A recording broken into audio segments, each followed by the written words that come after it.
নমস্কার বন্ধুরা, সবাইকে স্বাগত সিম্পল ফুড অ্যান্ড ট্রাভেলে। আজকে তৈরি করে দেখাবো ভেজ চাউমিন। ভিডিওটা স্কিপ না করে সম্পূর্ণ দেখার অনুরোধ রইল। ভালো লাগলে লাইক, শেয়ার, কমেন্ট করবেন, চ্যানেলটা সাবস্ক্রাইব করবেন। চলুন তাহলে ভিডিওটা শুরু করা যাক। প্রথমে এখানে নানা রকম সবজি কেটে নিয়েছি। এখানে পেঁয়াজ কেটে নিয়েছি, তারপরে গাজর কেটে নিয়েছি লম্বা লম্বা করে। এর মধ্যে কড়াইশুঁটি দেবো অল্প পরিমাণে, আর অল্প পরিমাণে বাঁধাকপি কুচি দেব, আর বিনস কেটে নিয়েছি এইভাবে, আর কেটে নিয়েছি ক্যাপসিকাম, আর দিয়ে দেব এর মধ্যে কাঁচা লঙ্কা, সেটা এরকমভাবে কেটে নিয়েছি। ভেজ চাউমিন করবার জন্য সব রকম সবজি সুন্দরভাবে কেটে ধুয়ে রেখে দিয়েছি। এবার চাউমিনটা তৈরি করব।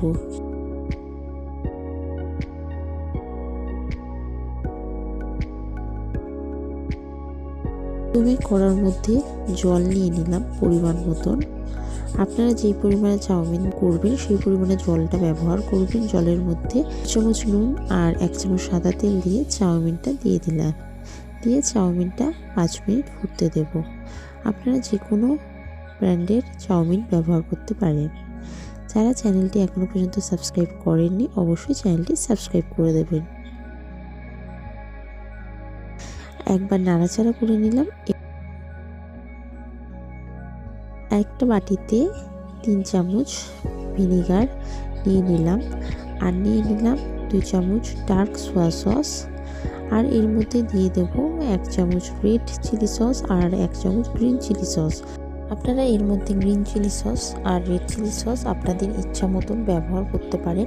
আর এর মধ্যে দিয়ে দিলাম 2 টেবিল চামচ টমেটো সস, দিয়ে ভালো করে মিশিয়ে এটা রেখে দেব। আর এদিকে চাউমিনটাও সিদ্ধ হয়ে গেছে, নামিয়ে রেখে দিয়েছি। দেখতেই পাচ্ছেন কতটা ঝরঝরে আছে চাউমিনটা। আর সেই কড়ার মধ্যে পরিমাণ মতন তেল দিয়ে দিলাম। তেলটাকে ভালো করে গরম করে নেব। গরম করে নিয়ে এর মধ্যে এবার গাজর আর বিনস দিয়ে দেব। দিয়ে এটা 2 থেকে 3 মিনিট ভালো করে একটু ভেজে নেব। এবার এর মধ্যে পরিমাণ মতো নুন দিয়ে দিলাম। নুন দিয়ে আবারও নাড়াচাড়া করে নিচ্ছি। নাড়াচাড়া করে নিয়ে এবার এর মধ্যে বাঁধাকপি, ক্যাপসিকাম আর দিয়ে দেব কড়াইশুঁটি, দিয়ে ভালো করে এবার আরও 3-4 মিনিট ভেজে নেব। খুব ভালো করে ভেজে নিতে হবে।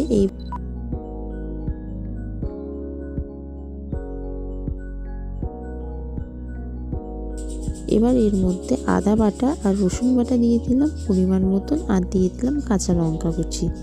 দিয়ে আদা রসুনটাকে একটু ভালো করে ভেজে নিলাম। ভেজে নিয়ে তারপরে সব সবজির মধ্যে পেঁয়াজ কুচিটা দিয়ে ভালো করে সব সবজিটা আবারও ভেজে নিচ্ছি। খুব সুন্দরভাবে ভেজে নিচ্ছি। অবশ্যই এই ভাজাটা হাই ফ্লেমে রেখে করবেন। আর এর মধ্যে সামান্য চিনি দিয়ে দিলাম। ফ্লেমে করলে তাহলে জল ছেড়ে দেবে সবজির থেকে, তো সবজির যে একটা ক্রাঞ্চি ভাব সেটা থাকবে না। তো সেই জন্যে হাই ফ্লেমে সবসময় সবজিটা ভাজবেন। ভাজা হয়ে গেছে খুব সুন্দরভাবে। এবার এর মধ্যে সিদ্ধ করে রাখা চাউমিনটা দিয়ে দিলাম। দিয়ে ভালো করে এবার মিশিয়ে নেব। খুব ভালো করে মিশিয়ে নিতে হবে। আপনারা যারা চ্যানেলটি সাবস্ক্রাইব করেছেন তাদেরকে অসংখ্য ধন্যবাদ। এইভাবে খুব সহজে আপনারা স্কুলের টিফিন বলুন বা অফিসের টিফিন বা সন্ধ্যেবেলার স্ন্যাক্স হিসাবে আপনারা এইভাবে খুব সহজেই ঘরোয়া পদ্ধতিতে চাউমিনটা তৈরি করে খেতে পারেন। অবশ্যই ভেজ চাউমিন, যেটা খেতে খুবই দুর্দান্ত হয় আর খুবই ভালো লাগে খেতে। আস্তে আস্তে করে এটা মিশিয়ে নেবেন। খুব সুন্দরভাবে মেশাতে হবে। এবার এর মধ্যে যে সসটা তৈরি করে রেখেছিলাম সেই সসটা দিয়ে ভালো করে মিশিয়ে নিচ্ছি, যাতে সব অংশে যাতে সসটা গিয়ে পৌঁছায়। খুব ভালোভাবে মেশানো হয়ে গেছে। এবার এর মধ্যে উপর দিয়ে গোলমরিচের গুঁড়ো ছড়িয়ে দিলাম। অবশ্যই গোলমরিচের গুঁড়োটা ব্যবহার করবেন, যার জন্যে এটা পুরো রেস্টুরেন্ট স্টাইলে বা দোকানের মতন চাউমিন খেতে লাগে। অবশ্যই গোলমরিচ ব্যবহার করবে যে কোনো চাইনিজ আপনারা খাবারে। খুব সুন্দরভাবে ভালো করে চাউমিনটাকে ভেজে নিয়েছি। এটা খুব ভালোভাবে আস্তে আস্তে ধরে ধরে খুব ভালো করে ভেজে নিতে হবে।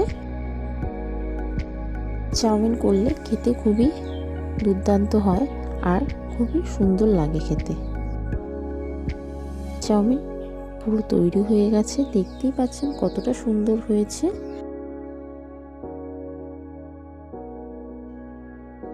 এবার চাউমিনটা নামিয়ে একটা প্লেটের মধ্যে রেখে দিচ্ছি। এর উপর দিয়ে কাঁচা লঙ্কা কুচি ছড়িয়ে দিলাম, আপনারা দিতেও পারেন নাও দিতে পারেন। দেখতেই পাচ্ছেন কতটা সুন্দর লাগছে চাউমিনটা দেখতে, আর খেতেও আরও বেশি সুন্দর হয়েছিল। আপনাদের ভিডিওটা কেমন লাগলো অবশ্যই জানাবেন। আশা করি ভালো লেগেছে। ভালো লাগলে লাইক শেয়ার কমেন্ট করবেন, চ্যানেলটাকে সাবস্ক্রাইব করে দেবেন আর অবশ্যই পাশে থাকা বেল আইকনেও ক্লিক করে দেবেন যাতে সবার আগে আপনার কাছে নিত্য নতুন ভিডিওর নোটিফিকেশন গিয়ে পৌঁছায়।